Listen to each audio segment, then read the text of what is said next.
नमस्कार, exam happy by Jharkhand channel में आपका स्वागत है। तो दोस्तों, जुड़ चुका हूं मैं यहां पर आपके लिए जेटेट परीक्षा 2025-26 की तैयारी को लेकर के। तो आप सभी जेटेट का परीक्षा देने के लिए तैयार होंगे।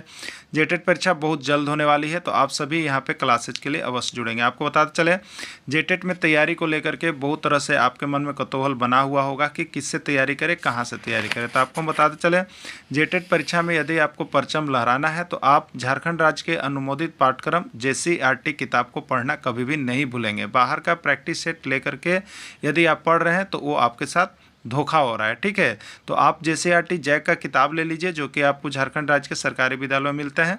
अगर आपको नहीं मिल पाता है तो हम देखिए यहाँ पे झारखंड राज्य के सरकारी विद्यालय से आपको हूबहू हैंड रिटेन नोट्स डेली बना करके, जो आपका न्यू सिलेबस आया है उसके आधार पर यहाँ पर सभी सब्जेक्ट का, चाहे आप 1 से 5 के शिक्षक हो, चाहे 6 से 8 का शिक्षक हो, सभी की तैयारी करवाते हैं। आप घर बैठे यहाँ पर क्षेत्रीय भाषा छोड़ करके सभी सब्जेक्ट का केवल 500 रुपये में तैयारी कर सकते, जिसके लिए देखिए यहाँ पर आपको मोबाइल नंबर दिया गया है 9631054226 पर आप संपर्क करके यहाँ से सभी कोर्सेज परचेज भी कर सकते हैं, तैयारी भी कर सकते हैं। बहुत सारे कोर्सेज बन गए हैं, तो आप अवश्य संपर्क कर लेंगे, घर बैठे ही तैयारी यहाँ से हो जाएगी। चलिए देखते हैं नहीं होता है vitamin A, vitamin B, vitamin C, vitamin D, ठीक है। Bihar TET 2023, vitamin A, vitamin B, vitamin C, vitamin D. दूध में कौन सा विटामिन नहीं होता है? विटामिन ए पाया जाता है, विटामिन बी पाया जाता है, विटामिन डी। दूध में विटामिन सी जो है वो नहीं होता है, ठीक है। राइट आंसर सी हो जाएगा। खट्टे फलों में कौन सा विटामिन प्रचुर मात्रा में पाया जाता है? Vitamin A, vitamin B, vitamin C या विटामिन डी। खट्टे फलों में कौन सा विटामिन प्रचुर मात्रा में पाया जाता है? तो खट्टे फलों में प्रचुर मात्रा में विटामिन सी पाया जाता है, ठीक है। वायुमंडल में जो नाइट्रोजन का स्थिरीकरण करते हैं उस जीवाणु का नाम है? वायुमंडल में जो नाइट्रोजन का स्थिरीकरण करते हैं उस जीवाणु का नाम क्या है, आपको बतलाना है। राइजोबियम, नाइट्रोजन, अल्पावियम या कोई नहीं। CG टेट 2018, MP टेट 2015 में पूछा गया, ठीक है। वायुमंडल में जो नाइट्रोजन का स्थिरीकरण करते हैं उस जीवाणु का नाम है राइजोबियम, ठीक है। राइजोबियम नामक जीवाणु पाया जाता है, MP टेट 2020 में पूछा है। चना, मटर, अरहर, मूंग, दलहन पौधे की जड़ें सभी, ठीक है। तो राइजोबियम नामक जीवाणु जो है दलहन पौधे की जड़ें में पाया जाता है, और इसमें दलहनी पौधे सभी हैं, इसलिए राइट आंसर इसका डी हो जाएगा, सभी हो जाएगा। हरे पौधे द्वारा वातावरण से ली जाने वाली गैस का नाम बताइए। हरे पौधे द्वारा वातावरण से ली जाने वाली गैस का नाम है ऑक्सीजन, नाइट्रोजन, कार्बन डाइऑक्साइड, कोई नहीं, ठीक है। CG टेट 2018 का पूछा गया प्रश्न है। हरे पौधे वातावरण से कौन सी गैस लेते हैं, ठीक है।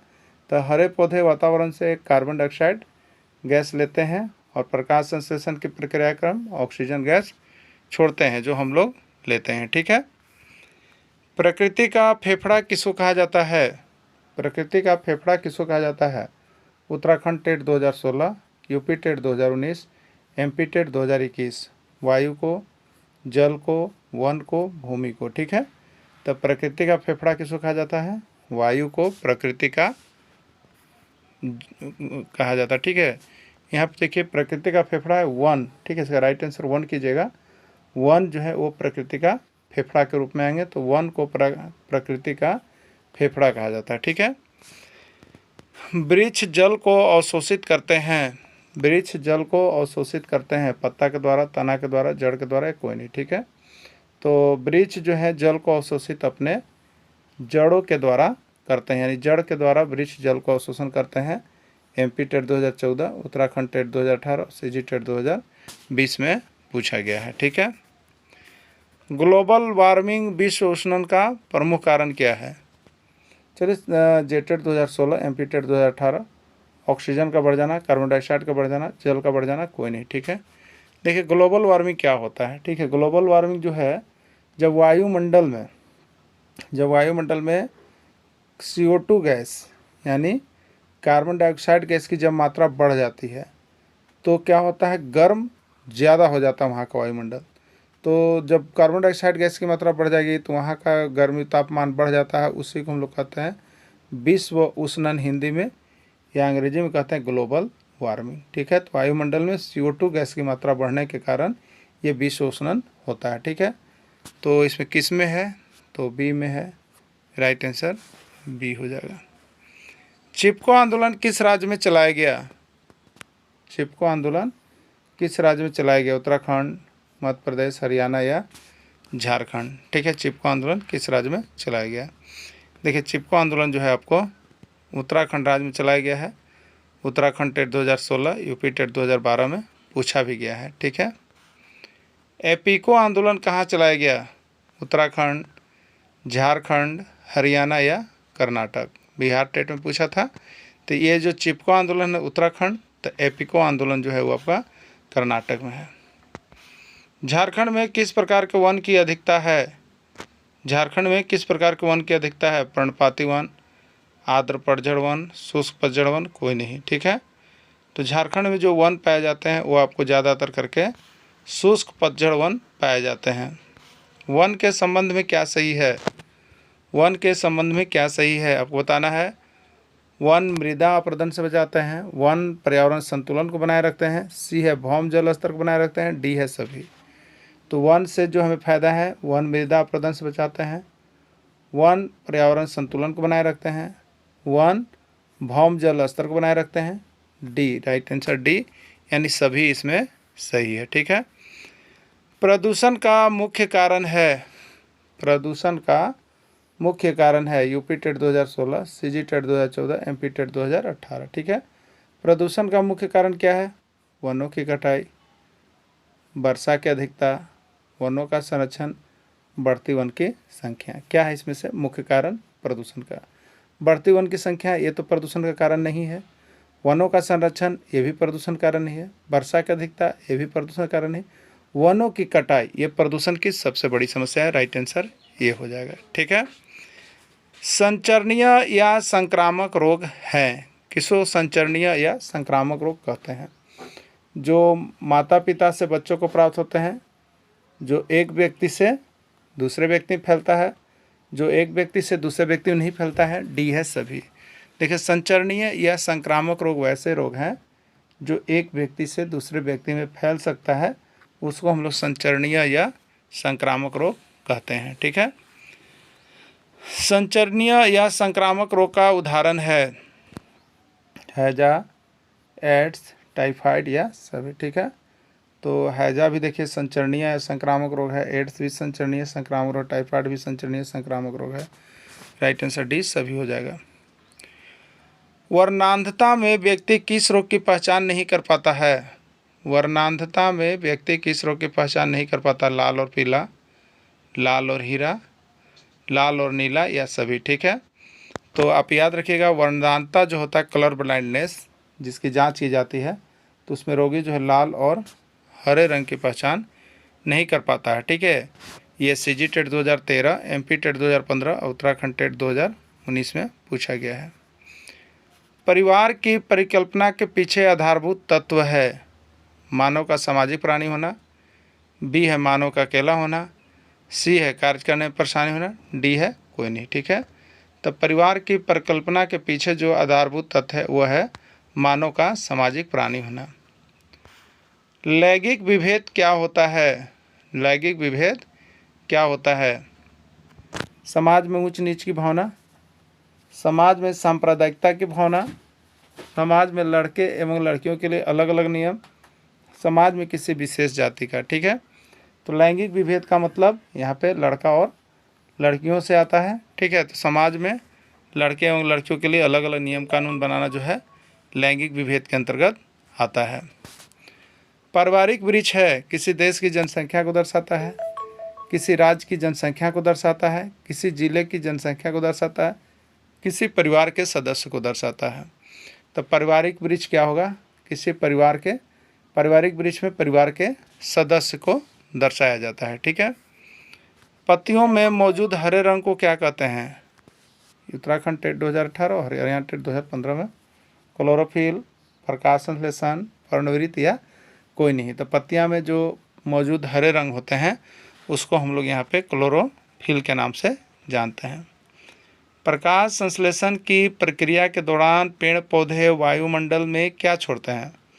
जब प्रकाश संश्लेषण की प्रक्रिया चल रही होती है तो उस दौरान पेड़ पौधे वायुमंडल में क्या छोड़ते हैं? पहला है O2, दूसरा है CO2, तीसरा है N2, चौथा है सभी। ठीक है, तो प्रकाश संश्लेषण की प्रक्रिया के दौरान हरे पेड़ पौधे CO2 लेते हैं और वायुमंडल में O2 गैस छोड़ते हैं। तो राइट आंसर ये होगा O2 होगा।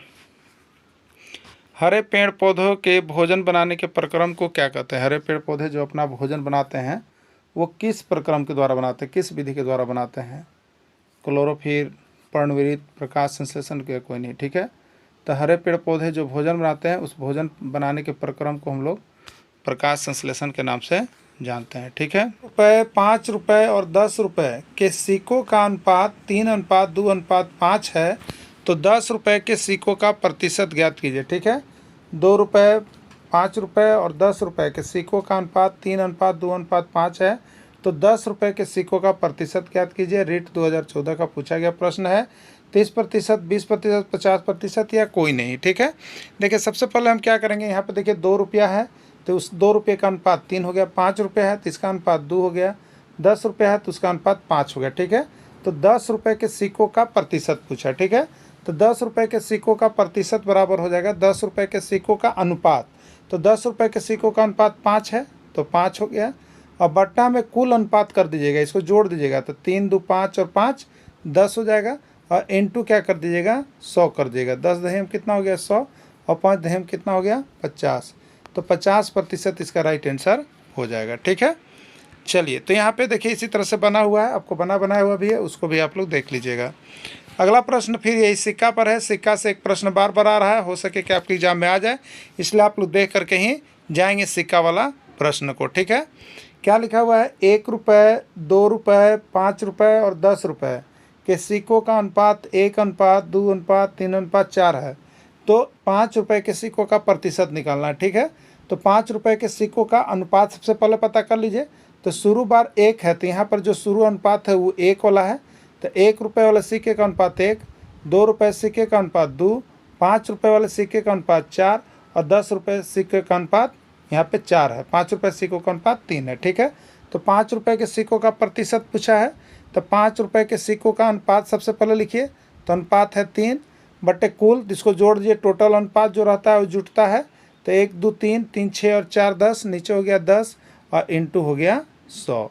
10 दहेम कितना हो गया 100 और 3 दहेम कितना हो गया 30, यानी 30% है। 5 रुपये के सिक्कों का प्रतिशत कितना है 30 है, यही इसका राइट आंसर हो जाएगा। ठीक है, चलिए अगला देखिएगा।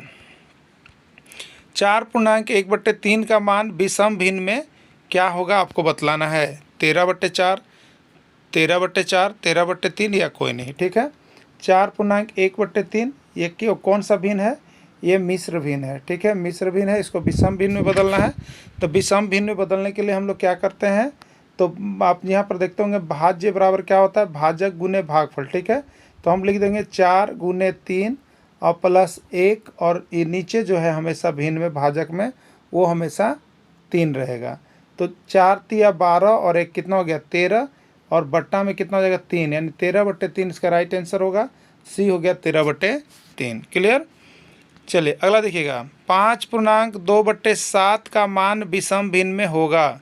5.2/7 का मान विषम भिन्न में होगा 37/5, 37/7, 37/2 या कोई नहीं। ठीक है, सबसे पहले हम लोग क्या करते हैं, नीचे वाले गुना करते हैं। 7 × 5 = 35 और 2 कितना हो जाएगा 37, और बट्टा में जो है वो हमेशा भाजक के रूप में रहता है 37/7, वही आपका आंसर हो जाएगा 37/7। ठीक है, अगला प्रश्न है, यहाँ पे देखिए बनाया हुआ है, आप सभी को बना लीजिएगा। अगला प्रश्न है, 120 डिग्री माप वाला कोण कहलाता है। 120 डिग्री माप वाला कोण कहलाता है। हरियाणा टेट 2018 में पूछा है, समकोण, अधिक कोण, ऋजु कोण या कोई नहीं। ठीक है, 120 डिग्री माप का कोण क्या कहलाता है, तो देखिए वैसा कोण जिसका माप 90 डिग्री के नीचे हो, 90 डिग्री के नीचे हो न्यून कोण, 90 से ऊपर और 180 से कम हो तो उसको हम लोग अधिक कोण कहते हैं। ठीक है, तो ये 120 क्या है, 90 से ऊपर है और 180 से नीचे है, इसलिए 120 डिग्री माप का कोण क्या कहलाएगा, अधिक कोण कहलाएगा। ठीक है, 284 डिग्री माप वाला कोण क्या कहलाता है, एमपी टेट 2020 में पूछा था। ऋजु कोण, प्रतिवर्ती कोण, सरल कोण या समकोण। ठीक है, तो यहाँ पर देखिए रिजु कोण मतलब 180 डिग्री, एकदम सीधा कोण जो बनता है इसको रिजु कोण या सरल कोण कहते हैं। प्रतिवर्ती कोण माने जो 180 से अधिक और 360 से कम। तो देखिए 284 क्या है, 180 से अधिक है और 360 से कम है, इसलिए यह प्रतिवर्ती कोण कहलाएगा। सरल कोण यानी 180 डिग्री, समकोण मतलब 90 डिग्री। तो राइट आंसर इसका बी हो जाएगा, प्रतिवर्ती कोण हो जाएगा। संपूर्ण कोण का मान है, संपूर्ण कोण का मान है 180, 90, 360, 285, ठीक है। तो संपूर्ण कोण का मान कितना होता है, 360 डिग्री होता है। CG टेट 2019 में पूछा गया है। किसी वृत्त में डॉट डॉट डॉट केंद्र होते हैं, 1, 2, 3 या 4, ठीक है। तो किसी भी वृत्त में केवल और केवल एक ही केंद्र होंगे, ठीक है, केवल एक केंद्र होंगे जहाँ से एक वृत्त खींचा जा सकता है। किसी वृत्त में कितनी त्रिज्याएं होती है, 1, 2, 3 या अनंत। किसी वृत्त है, इसमें त्रिज्याएं वृत्त के केंद्र से परिधि तक जो भी खींचा जाता है त्रिज्या होता है, तो इसमें अनंत हो सकता है, इसमें अनंत हो सकता है। राइट आंसर डी अनंत है। एक वृत्त में व्यास होते हैं, एक वृत्त में व्यास होते हैं 1, 2, 3 या अनंत, ठीक है। एक वृत्त है तो वृत्त के बीचों बीच केंद्र से जो भी रेखा दोनों और परिधि को मिलाती है वो व्यास कहलाता है। तो ये व्यास हो गया, इधर से देखेंगे तो ये व्यास हो गया, इधर से देखेंगे तो ये व्यास हो गया, इधर मैंने व्यास की संख्या भी इसकी क्या है, अनंत है। क्या है, अनंत है। अगला प्रश्न हो जाएगा आपका एक्स का मान ज्ञात करें, एक्स का मान ज्ञात करें। यहाँ पे देखिए एक फिगर दिया गया है, ये 3x है और ये 6x है। तो x का मान कितना होगा बताना है, 10, 20, 30 या 40। यूपी टेट 2018 में पूछा गया था, ठीक है। तो एक सरल रेखा या सीधी रेखा पर बताइए कितने डिग्री का कोण बनता है। एक सरल रेखा या सीधी रेखा पर कितना डिग्री का कोण बनता है, 180 डिग्री का बनता है, ठीक है। ये दो भाग में बट गया, ये 3x है और ये 6x है, ठीक। तो ये दोनों का योग कितना होगा, एक सरल रेखा पर सभी कोणों को जोड़ दीजिएगा तो उसका मान 180 होगा। तो आपको हो गया कितना, यहाँ पे देखिए तो हो गया आपका 3x प्लस 6x और बराबर कितना हो गया 180 डिग्री। 3x और 6x 9x बराबर कितना हो गया 180 डिग्री। x बराबर कितना हो गया 180 डिग्री बट्टे 9, 20 डिग्री, यानी 20 डिग्री इसका आंसर हो गया, ठीक है। 20 x का मान 20 डिग्री हो गया, राइट आंसर 20 डिग्री होगा। चलिए अगला प्रश्न है, यहाँ पे x का मान ज्ञात करें। ये भी ज्योमेट्री से है, x का मान ज्ञात करें, ठीक है। ये भी उसी तरह का एक सरल रेखा या सीधी रेखा पर आप 10, 20, 30 कै को भी कोण बना दीजिए, सबका योग कितना होगा 180 ही होता है, ठीक है। MP टेट 2014 का प्रश्न है। तो यहाँ पे सरल रेखा के गुण से क्या हो गया, आप लिखिएगा x plus 2x plus 3x बराबर कितना हो गया 180 डिग्री, ठीक है। x और 2x 3x और 3x 6x, 6x बराबर कितना हो गया 180 डिग्री। अब x बराबर कितना हो गया 180 डिग्री बट्टे 6 यानी 30 डिग्री। तो राइट आंसर 30 डिग्री हो गया। 30 डिग्री किस में, a में है, तो a इसका राइट आंसर हो जाएगा, ठीक है। वृत्त में कितनी सममिति रेखा होती है, 1, अनंत, 2 या 3, ठीक है। एक वृत्त है, इसमें कितनी सममिति रेखा होगी, तो इसके बाद सममिति मतलब बराबर माप का, तो ऐसे भी करेंगे तो बराबर होगा, ऐसे भी करेंगे तो बराबर कटेगा, ऐसे भी करेंगे तो बराबर कटेगा, ऐसे भी करेंगे तो बराबर कटेगा। तो बराबर माप पर जो रेखा कटती जाती है उसको सममिति रेखा कहते हैं। तो इसकी रेखा अनंत होती है, क्या होती है, अनंत होती है। तो एक वृत्त में कितनी सममिति रेखाएं होती है, तो अनंत होती है, ठीक है। कितनी होती है, अनंत होती है। 7 sec square theta minus 7 tan square theta का मान क्या होगा, 7, 8, 9 या कोई नहीं, क्या होगा बताना है आपको, ठीक है। देखिए 7 सेक स्क्वायर थीटा फॉर्मूला याद रखिएगा, 1 रुपया वाला फॉर्मूला याद रख लीजिएगा त्रिकोणमिति का, तो आप कभी भी कंफ्यूज नहीं कीजिएगा। बहुत छोटे छोटे प्रश्न है लेकिन आपको यहाँ पर कंफ्यूजन पैदा कर सकता है। तो 1 रुपया प्रश्न में क्या होता है, एक होता है sine square theta plus cos square theta equal to होता है देखिए 1। दूसरा का होता है क्या चीज़, sec square theta minus tan square theta बराबर होता है 1। अगला क्या होता है, cosec square theta minus cot square theta बराबर 1 होता है। और एक cos theta into sec theta बराबर भी 1 होता है। तो 1 वाले को देख लीजिएगा जिसमें ये तीनों से विशेष करके आप ज़्यादा पूछे जाता है एग्जाम में प्रश्न, ठीक है। तो अब देखिए 7 sec square theta minus 7 tan square theta का मान बताना है। दोनों में 7 कॉमन है तो हमने कॉमन ले लिया। अब हमारे पास क्या बच गया, तो इसमें बच गया सेक स्क्वायर थीटा माइनस इसमें क्या बच गया, टेन स्क्वायर थीटा। ठीक है, sec square theta minus tan square theta बराबर कितना होता है 1, तो 7 × 1 बराबर 7, यही हो गया इसका आंसर। ठीक है, 7 किस में है, तो 7A में है, इसलिए इसका राइट आंसर ये हो जाएगा। क्लियर। चलिए देखिए यहाँ पे बनाया हुआ है sec square theta minus tan square बराबर थीटा बराबर 1, 7 sec square theta minus 7 tan square, 7 sec square theta 7 × 1, यहाँ पर 7 आंसर हो गया। क्लियर। चलिए अब देखिएगा अगला प्रश्न है, एक पासे को एक बार उछाला जाता है तो सम संख्या आने की प्रायिकता ज्ञात करें। प्रायिकता को भी आप सभी को पढ़ के जाना है। प्रायिकता से कुछ प्रश्न हो सकते हैं लेकिन इजी प्रश्न रहेंगे, लेकिन बेसिक आपको आना चाहिए। ठीक है, तो एक पासा, तो सबसे पहले पासा आता है तो टोटल संख्या उसमें क्या होता है, तो पासा का जो गोटी होता है वो लिखा रहता है उसमें 1 2 3 4 5 6, यही 6 चीज़ आते हैं ना पासा में। तो पासा में कुल संभावना कितनी हो जाती है, पासा की जब भी बात किया जाएगा तो कुल संभावना इसका 6 होगा। कुल संभावना कितना होगा, 6 होगा।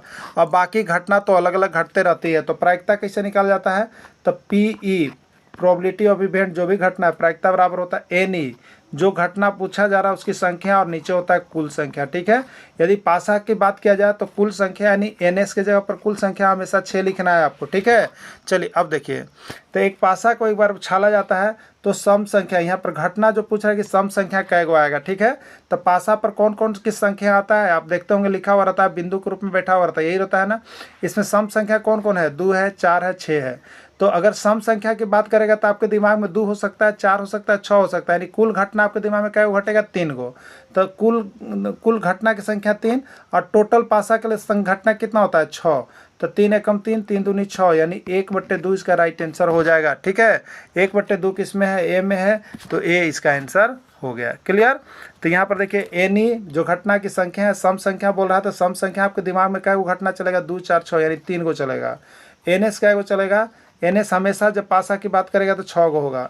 तो PE बराबर क्या होता है, NE/NS, 3/6 1/2 होता है, यानी P सम संख्या बराबर घटना की संभावना की संख्या बटे कुल संख्या 3/6 यानी 1/2 हो गया। क्लियर हो गया। संभाव्य वर्तमान काल का उदाहरण क्या है। ठीक है, संभाव्य वर्तमान काल का मतलब होता है जिसमें संभावना दिख रहा हो, संभावना वाले सब। ठीक है, और उसके बाद वर्तमान काल है तो लास्ट में है होना चाहिए। तो इतना पहले हम लोग डिसाइड कर लेंगे ऑप्शन को देख के। ठीक है, अब देखिए यहाँ पर तो पहला चीज़ आ गया कि था, तो ये तो नहीं होगा, होगा ये भी नहीं होगा, रहे होंगे ये भी नहीं होगा।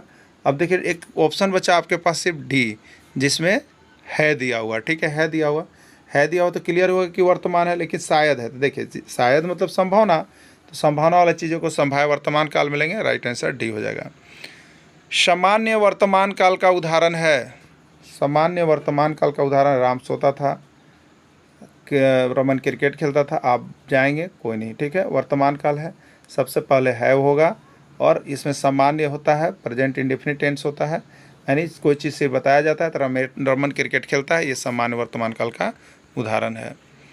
जेब कतरा में समास है, जेब कतरा में कौन सा समास है, तत्पुरुष, द्वंद्व, द्विगु या बहुव्रीहि। ठीक है, जेब कतरा मतलब क्या होता है, इसका जब हम विग्रह करेंगे तो जेब को कतरने वाला, जेब को कतरने वाला, ये को क्या है, ये कारक का चिन्ह है, कारक का चिन्ह है। तो वैसा समास जब हम जिसका विग्रह करेंगे और उसमें कारक चिन्ह आ रहा होगा तो उसको हम लोग तत्पुरुष समास में लेके जाते हैं, और तत्पुरुष समास कारक के जैसा ही उतने ही भाग में बटा हुआ है। तो ये अगर पूछे कि ये कौन तत्पुरुष है, तो यहाँ पर को आ रहा है, को किस कारक का विभक्ति चिन्ह है, तो कर्म कारक का है, कर्म कारक का, इसलिए अगर इसको कोई पूछेगा तो ऐसे तो तत्पुरुष समास हो गया, लेकिन कौन सा तत्पुरुष, तो कर्म तत्पुरुष होगा। क्लियर। चलिए, गुण युक्त में कौन सा समास है, गुण युक्त में कौन सा समास है, द्विगु, द्वंद्व, तत्पुरुष या कर्मधारय। विग्रह करेंगे, गुण युक्त का मतलब है गुण से युक्त, यहाँ पर से विभक्ति चिन्ह आ रहा है, और से विभक्ति चिन्ह कारक का है। ठीक है, कारक का है, और यहाँ गुण से भरा हुआ है, साधन उसमें है, इसलिए यह तत्पुरुष समास होगा, एकदम याद रखिएगा, और यह करण तत्पुरुष होगा। एक अच्छे परीक्षण की विशेषता क्या है, आपको बताना है। एक अच्छे परीक्षण की विशेषता क्या है, वैधता, विश्वसनीयता, वस्तुनिष्ठता या सभी। यूपी टेट 2014 में पूछा गया था। ठीक है कि एक अच्छे परीक्षण की क्या विशेषता है। तो देखिए, एक अच्छे परीक्षण के लिए प्रश्न पत्र वैध भी होना चाहिए, वह विश्वसनीय भी होना चाहिए और उसमें वस्तुनिष्ठ भी होना चाहिए, यानी राइट आंसर डी सभी हो जाएगा। बहुत बारी प्रश्न पूछा है, अच्छे परीक्षण की विशेषता हो सके आपके एग्जाम में आ जाए, इसलिए देख के जाइएगा, सभी को बना के जाइएगा। सतत और व्यापक मूल्यांकन मुख्य रूप से बल देता है बच्चों के सुधार के लगातार परीक्षण, बच्चों के व्यवहार को सुधार करना, कमज़ोर विद्यार्थियों को प्रोन्नत करना, मस्तिष्क, हृदय और हाथ की धमनी को पहचानना। राइट आंसर ये हो जाएगा, बच्चों के सुधार के लिए लगातार परीक्षण करना होता है। ठीक है, मूल्यांकन उपागम में प्राथमिकता दी जाती है। मूल्यांकन उपागम में प्राथमिकता दी जाती है शिक्षण बिंदु को, कथन को, प्रस्तुतिकरण को, शिक्षण उद्देश्य को। एमपी टेट 2015 में पूछा गया है। ठीक है, मूल्यांकन उपागम में किसको प्राथमिकता दी जाती है। ठीक है, राइट आंसर डी हो जाएगा, शिक्षण उद्देश्य को प्राथमिकता दी जाती है। एक बच्चा जिसकी बुद्धि लब्धि 110 से अधिक है, वह किस प्रकार का बच्चा है। UP TET 2012, CG TET 2016, U TET 2018। आपको बता देता है कि ये जो बुद्धि लब्धि है, एक प्रश्न आपके एग्जाम में 100% रहेंगे। तो आपको यहाँ पर जो पीडीएफ बनाया गया है बुद्धि लब्धि का, सब चीज़ 100% आपको दे दिया गया है, बना दिया गया है, आप वहाँ से लेकर के पढ़ लीजिएगा। तो बच्चा जैसे 90 से ऊपर और 110 के बीच है, तो हम लोग इसको मानते हैं कि सामान्य है। 110 से अधिक होता है तो उसको हम लोग मानते हैं कि तीव्र बुद्धि का है। 110 से 130 तक, 130 से ऊपर होता है उसको मानते हैं प्रखर बुद्धि का है, और 140 से अधिक होता है तो उसको मानते हैं हम लोग विशिष्ट बच्चा है, भाग्यशाली बच्चा है। ठीक है, तो 110 से अधिक है उसकी बुद्धि लब्धि, इसलिए यह कैसा बच्चा होगा, 10 से अधिक है, तो आप यहाँ पर तीव्र बुद्धि लेकर के चलिएगा। राइट आंसर इसका सी हो जाएगा। एक बच्चा 24 केला 160 रुपये में खरीदता है, तो 1 दर्जन केला कितना में खरीदेगा बताइएगा। 24 केला 160 रुपये में खरीदता है, तो 1 दर्जन केला कितना में खरीदेगा। 8 रुपया, 80 रुपया, 800 रुपया या 40 रुपया, बताइएगा आप सभी को। तो देखिए यहाँ पे 24 केला का मतलब 2 दर्जन, 24 केला का मतलब 2 दर्जन, 2 दर्जन 160 रुपया, तो 1 दर्जन कितना में होगा, तो भाग दे देंगे इसमें, तो आपका आ जाएगा 80 रुपया। ठीक है, तो राइट आंसर बी हो जाएगा। 3/7, 5/7, 8/7, 11/7 में सबसे बड़ा भिन्न कौन है। 3/7, 5/7, 8/7, 11/7। देखिए, जब भिन्न की बात आता है तो एक प्रश्न तो भिन्न से आपका अवश्य रहेगा एग्जाम में, कंफर्म रही आप सभी को जो भी यहाँ पे वीडियो को देख रहे हैं। भिन्न से एक प्रश्न आपका 1 to 5 के लिए 100% फिक्स है, चाहे जिस तरह का प्रश्न है। और भिन्न पर जिस प्रकार का भी प्रश्न होगा जेसीईआरटी किताब से, उस प्रकार का सारा प्रश्न हम बना दिए हैं, यहाँ से बाहर जाएगा ही नहीं, इसलिए यहाँ से नोट्स लेकर पढ़ लीजिएगा। कम प्रश्न पढ़ के अधिक अंक लाना है तो आपके लिए सबसे बेस्ट ऑप्शन जेसीईआरटी जैक की किताब का बना हुआ ही नोट्स है। अगर बाहर का पढ़ रहे हैं तो आपको धोखा हो रहा है, आप यहाँ से पढ़ के जाइए। ठीक है, देखिए नीचे हर में क्या है, सब समान है, संख्या बराबर है। तो जब हर में संख्या बराबर हो तो अंश में जो संख्या बड़ी है वो बड़ी होगी। ठीक है, अंश में जो संख्या बड़ी है वो बड़ा होगा और जो संख्या छोटा है वह छोटा भिन्न होगा। ठीक है, तो सबसे बड़ा भिन्न पूछा है, तो इसमें सबसे बड़ा भिन्न कौन होगा, जिसका अंश सबसे बड़ा होगा। तो अंश सबसे बड़ा किसका है, 11 है, तो 11/7 होगा। ठीक है, 11/7 होगा, राइट आंसर डी हो जाएगा। 183 का सही संधि विच्छेद है सप्तर जोड़ ऋषि, सप्तः जोड़ ऋषि, सप्त जोड़ ऋषि, इनमें से कोई नहीं। ठीक है, सप्त ऋषि का सही संधि विच्छेद होगा सप्त जोड़ ऋषि। क्या होगा, सप्त जोड़ ऋषि सप्तर्षि होता है, और ये आपका यहाँ पे सप्तर्षि बन जाएगा। पिताजी माँ को साड़ी खरीद कर दिए, पिताजी माँ को साड़ी खरीद कर दिए, इस वाक्य में कौन सा कारक है, कर्ता कारक, कर्म कारक, संप्रदान कारक या कोई नहीं। ठीक है, यहाँ पर दान दिया गया है ना, खरीद कर दिया गया है, पिताजी के द्वारा किसी के द्वारा किसी को कुछ दिया गया हो, तो वहाँ पर आप संप्रदान कारक लीजिएगा। क्या लीजिएगा, संप्रदान कारक लीजिएगा, इसलिए राइट आंसर इसका सी होगा। किसी को कुछ भी चीज़ देना, दान देना या ले कर देना, यह सभी संप्रदान कारक के अंतर्गत ही आता है, इसलिए आप कर्म कारक को टिक नहीं करेंगे। वर्णों के सार्थक समूह को क्या कहते हैं, वर्णों के सार्थक समूह को क्या कहते हैं? वर्ण यानी अक्षर, अक्षर के समूह को क्या कहेंगे हम लोग? यहाँ पे शब्द कहेंगे, ठीक है। अक्षरों के समूह को शब्द कहते हैं, ठीक है। दिगंबरा का सही संधि विच्छेद है, निराशा का सही संधि विच्छेद है नीरा जोड़ासा, नीर जोड़ासा, निह जोड़ासा, नीरह जोड़ासा, ठीक है। तो निराशा का सही संधि विच्छेद हो जाएगा नी जोड़ आशा, ठीक है। बहुत बार प्रश्न आए हुए हैं, इसमें वैसे प्रश्नों को शामिल किया गया है जो अब तक एग्जाम में आते रहते हैं। तो निह जोड़ आशा हो गया, निराशा हो गया, और यहाँ पे निराशा हो गया आपका, इसलिए आपको यहाँ पे ये अगर संधि का नाम पूछा जाए तो यह विसर्ग संधि होगा। देखिए अभी हिंदी का यहाँ पे आपको क्वेश्चन बैंक भी कर दिया गया है और टोटल नोट्स बना दिया गया है और आपको भी प्रैक्टिस सेट भी करवा दिया जा रहा है, ठीक है। 10 प्रैक्टिस सेट हो जाएंगे। यहाँ पर अभी हिंदी का ट्रायल के रूप में आप सिर्फ 51 रुपये में यहाँ से पूरे PDF और वीडियो आप लेकर के पढ़ सकते हैं। बाकी ऑल सब्जेक्ट के लिए आपको 500 रुपये लग रहे हैं, यहाँ से लेकर पढ़ सकते हैं। सभी सब्जेक्ट का नोट्स कंप्लीट है, जैसे CRT जैक की किताब बना हुआ है, तो आप लेकर के तैयारी कर सकते हैं। हे राम रक्षा करो वाक्य में कौन सा कारक है? हे राम रक्षा करो वाक्य में कौन सा कारक है? कर्ता कारक, कर्म कारक, अपदान कारक, संबोधन, ठीक है। तो हे, अरे, हो, ये सब क्या चीज़ में आता है बताइए?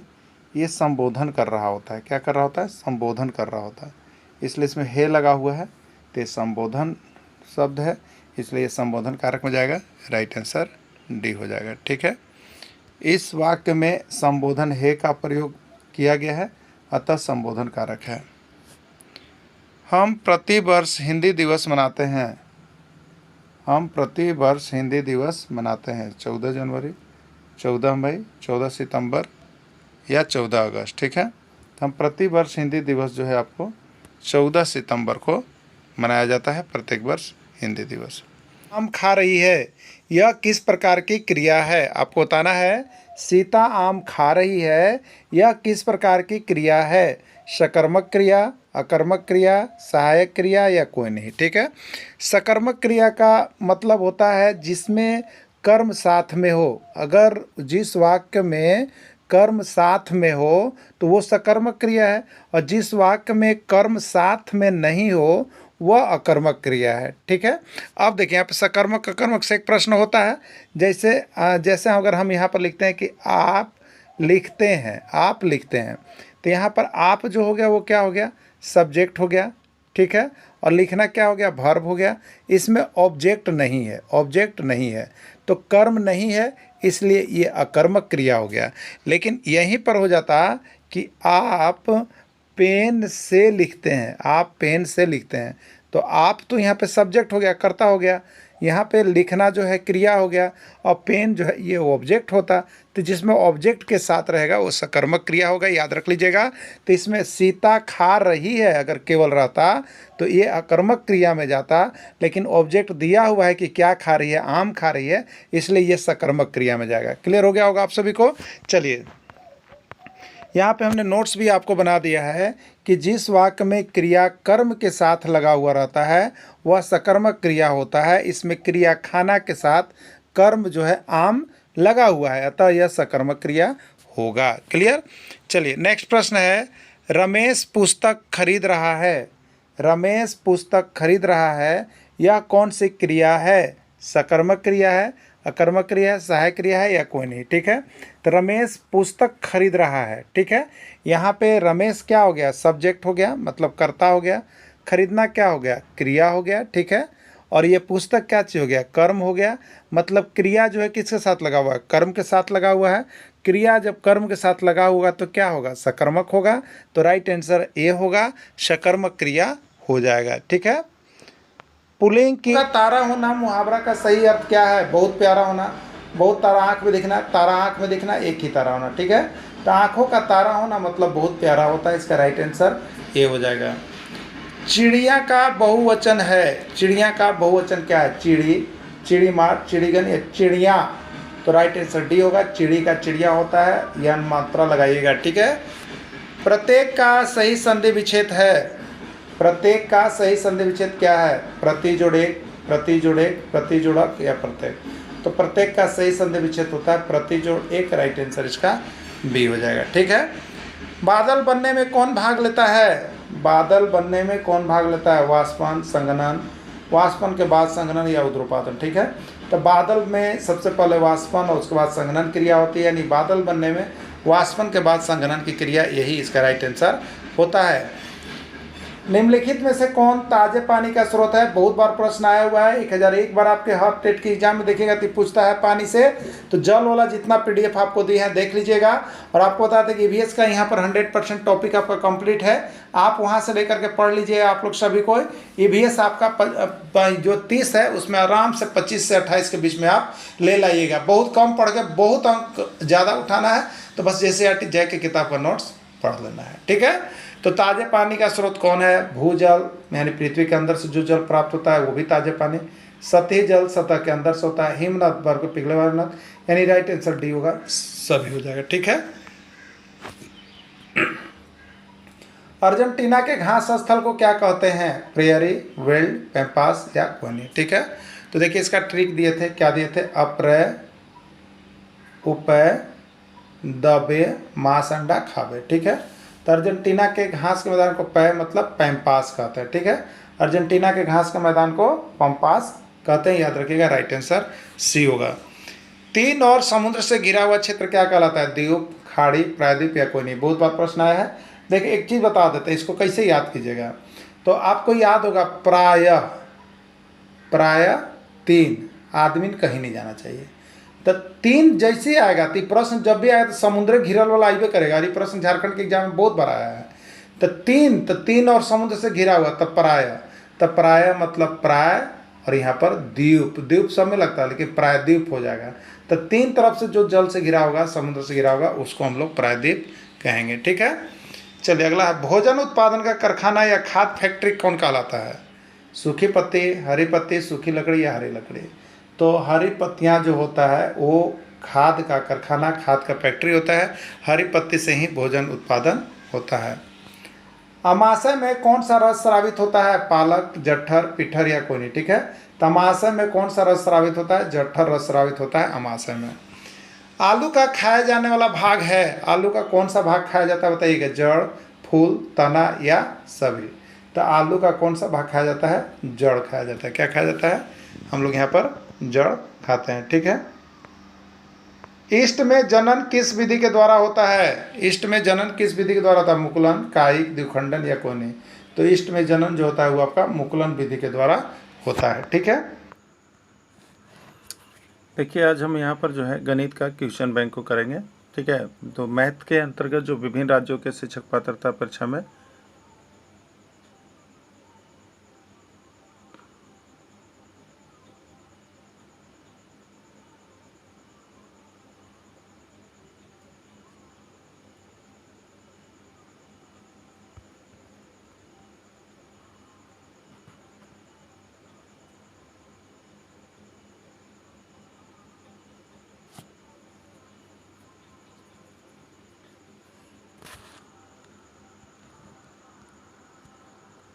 चौंसठ 16 64 भागे 16 का हल क्या होगा आपको बताना है। चलिए देखते हैं क्या है। 64 16 64 का हल 16 से भाग देने पर क्या होगा? 4 बार देंगे, 16 चौके 64 होगा। यहाँ पे दोनों कट गया, एक अंक हमेशा उतार सकते हैं। अगला अंक है, आगे अंक है लेकिन हम उतार नहीं सकते हैं। कब तक? जब तक 0 नहीं दे। यहाँ 0 देंगे, अगला अंक फिर हमारे पास आ गया, एक अंक उतरेगा 6। तो 16 एकम कितना हो जाएगा बताइए? 16 हो जाएगा। फिर कट गया, एक अंक हम उतार सकते हैं 6। अगला अंक लाने के लिए हमको यहाँ 0 देना होगा। अगला अंक जब 0 देंगे तो 4 उतरेगा। 16 चौके 64 यानी 40104 इसका आंसर होगा। 40104 किस में है? बी में है। तो राइट आंसर इसका बी हो जाएगा। संख्या 87 43 569 में 3 का स्थानीय मान और 5 के स्थानीय मान का अंतर क्या है? 3000, 300, 2500, 1500, ठीक है। चलिए देखते हैं यहाँ पे जो 3 का स्थानीय मान है वो कितना होगा? 3 पर 3 आगे 3 वो अंक है तो 3000। और अगला जो 5 है 5, तो 5 का स्थानीय मान कितना होगा? 500। 500 अंतर मैंने घटाओ तो 3000 में से 500 घटाना है, यानी राइट आंसर क्या हो जाएगा? 2500। राइट आंसर 2500 है। 2500 किस में? सी में है। तो राइट आंसर इसका सी हो जाएगा, ठीक है। चलिए अगला, प्रथम 25 विषम संख्या का योग है 144, 625, 256 या 900, ठीक है। तो यहाँ पर देखिए एक ट्रिक होता है, n विषम संख्या का योग जो होता है वो n स्क्वायर होता है। तो n मतलब संख्या 2 गो, 3 गो, 4 गो, 5 गो, कुछ भी ले सकते थे। यहाँ 25 गो है, तब n विषम संख्याओं का योगफल n स्क्वायर। तब 25 विषम संख्या का योगफल मतलब होगा 25 का स्क्वायर। 25 का स्क्वायर आप लोग वर्गमूल याद रखिएगा, वर्ग 25 का स्क्वायर होता है 625, नहीं तो 25 गुने 25 करके देख लीजिएगा, आपका आंसर यही होगा। ठीक है, चलिए अगला प्रश्न है, दो संख्या का योगफल 40 है, यदि उन संख्याओं का अंतर 8 है तो संख्या बताइए। ठीक है, देखिए इसको ऑप्शन देख करके भी आप बना सकते हैं या नहीं तो आप हल करके बना सकते हैं। हम ऑप्शन विधि को पहले देखते हैं कि कौन इसमें ऑप्शन है जो इन दोनों को फुलफिल कर रहा है। दो संख्याओं का योगफल 40 होना चाहिए, तो 40 पहला देखेंगे तो ये फुलफिल कर रहा है। 16 और 34 ये यहाँ पर कटिंग हो गया, 16, 24, 40 ये फुलफिल कर रहा है और यह भी फुलफिल कर रहा है। ठीक है, पहला वाला शर्त। अब दूसरा शर्त है कि उन संख्याओं का अंतर 8 होना चाहिए। अब अंतर देखिए 3 गो, एक गो तो खत्म हो गया, अंतर 8 होना चाहिए। 10 और 30 में अंतर जो है 20 का है, ये भी ऑप्शन गलत हो गया। अब देखिए 16 और 24 तो इसमें अंतर 8 का है, तो ये ऑप्शन अभी तक सही है। 20 और 20 में अंतर 0 का है, तो दोनों किस में मिला, सी में मिला कि योगफल जो है 40 हो जा रहा है और अंतर जो है 8 हो जा रहा है, यही पूछा था। तो राइट आंसर सी होगा। आप ऑप्शन दे करके भी बना सकते हैं। ठीक है, चलिए अगला है, एक दूध वाला के पास 48 लीटर दूध है, इसका 5/8 भाग एक परिवार द्वारा लिया गया। 3 लीटर दूध दूसरे परिवार ने लिया। शेष दूध को 20 लीटर बनाने के लिए दूध की कीमत में कितनी मात्रा दूध की डाली जाएगी? 7 लीटर, 5 लीटर, 3 लीटर, 6 लीटर। ठीक है, दूध वाले के पास दूध कितना था बताइए। सबसे पहले हम देखते हैं, 48 लीटर था और 48 का 5/8 भाग एक परिवार द्वारा ले लिया गया। तो 8 छक कितना हो गया बताइएगा, 8 छक 48, 6 पचे 30, यानी एक परिवार के द्वारा 30 लीटर ले लिया गया। और 3 लीटर दूध दूसरे परिवार ने भी ले लिया। अब बताइए 3 लीटर दूध दूसरे परिवार ने ले लिया, तो 30 और 3 33 लीटर दूध निकल गया है। दूध था कितना, 48 लीटर में से 33 लीटर बेचा गया। ठीक है, 8 में से 3 गया 5 और यहाँ पर बच गया 4 में से 3 गया 1, यानी दूध बचा है 15 लीटर। ठीक, अब उसको बनाना है 20 लीटर बनाना है, तो उसके लिए दूध कितना चाहिए? तो 15 लीटर है, 20 बनाना है तो दूध कितना चाहिए? 5 लीटर चाहिए ना। 5 लीटर किस में है, बी में, तो राइट आंसर इसका बी हो जाएगा। क्लियर, चलिए अगला देखिएगा, यदि दो संख्या का गुणनफल 64 है और उनका लघुत्तम समापवर्ती 16 है तो उनका मौसक ज्ञात कीजिए। 4, 6, 8 या 12। ठीक है, चलिए दो संख्या का गुणनफल, रही बात गुणनफल, तो यहाँ पर देखिए एक फार्मूला आपको बताया गया है कि दो संख्याओं का गुणनफल बराबर होता है HCF × LCM। ठीक है, यानी लघुत्तम समापवर्त और महत्तम समापवर्तक। ठीक है, फैक्ट अपवर्तक।